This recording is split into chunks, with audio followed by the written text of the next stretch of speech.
ഇന്ന് നമുക്കൊരു നെയ്ച്ചോറ് പ്രിപ്പയർ ചെയ്യാം. അതിന് വേണ്ടിയിട്ട് നെയ്യ് എടുത്ത് വെച്ചിട്ടുണ്ട്.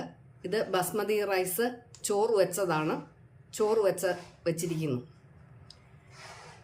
ഒരു സബോള, ഇഞ്ചി, വെളുത്തുള്ളി, ഒരു പച്ചമുളക്, ഒരേലക്ക, 3 ഗ്രാമ്പൂ, ഒരു ചെറിയ തണ്ട് കറുവാപ്പട്ട, ഒരു ബേ ലീവ്സ്,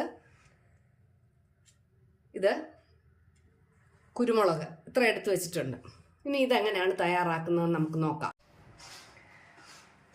നമ്മുടെ ചോപ്പറിലേക്ക് സബോള കട്ട് ചെയ്തത് ഇട്ട് കൊടുക്കാം.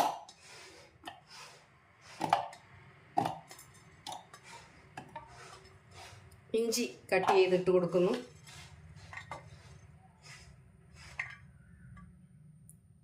മൂന്നാലഞ്ച് വെളുത്തുള്ളി ഇട്ട് കൊടുക്കുന്നു. ഒരു പച്ചമുളക് ചേർക്കുന്നു. ഈ സ്പൈസസ് എല്ലാം തന്നെ അതിനകത്തേക്ക് ചേർത്തിട്ട് നമുക്ക് ഇതൊന്ന് ക്രഷ് ചെയ്ത് വരാം.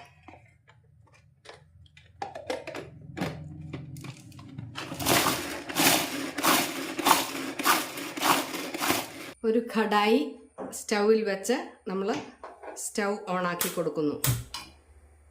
അതിലേക്ക് ഒരു സ്പൂൺ നെയ്യ് ചേർത്ത് കൊടുക്കുന്നു.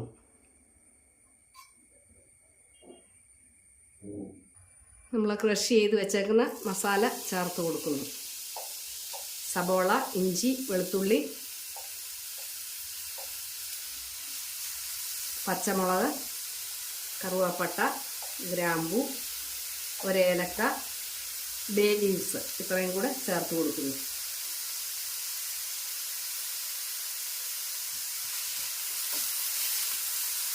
ലോ ഫ്ലെയിമിലേക്ക് ആക്കി കൊടുക്കാം.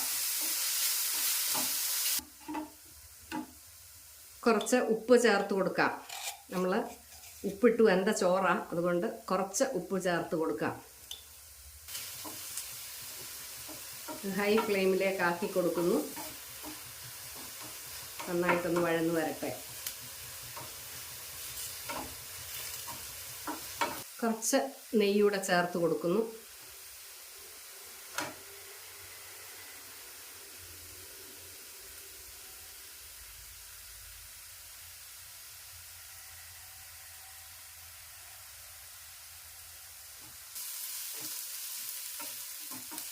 അതിൻ്റെ പച്ചമണമൊക്കെ ഒന്ന് മാറി വന്നു. സബോളയൊക്കെ ഒന്ന് ട്രാൻസ്പാരൻ്റ് ആയി വന്നു. നമുക്ക് ചോറ് ഇതിനകത്തേക്ക് മിക്സ് ചെയ്ത് കൊടുക്കാം. വെന്ത് വെച്ചിരിക്കുന്ന ബസ്മതി റൈസ്.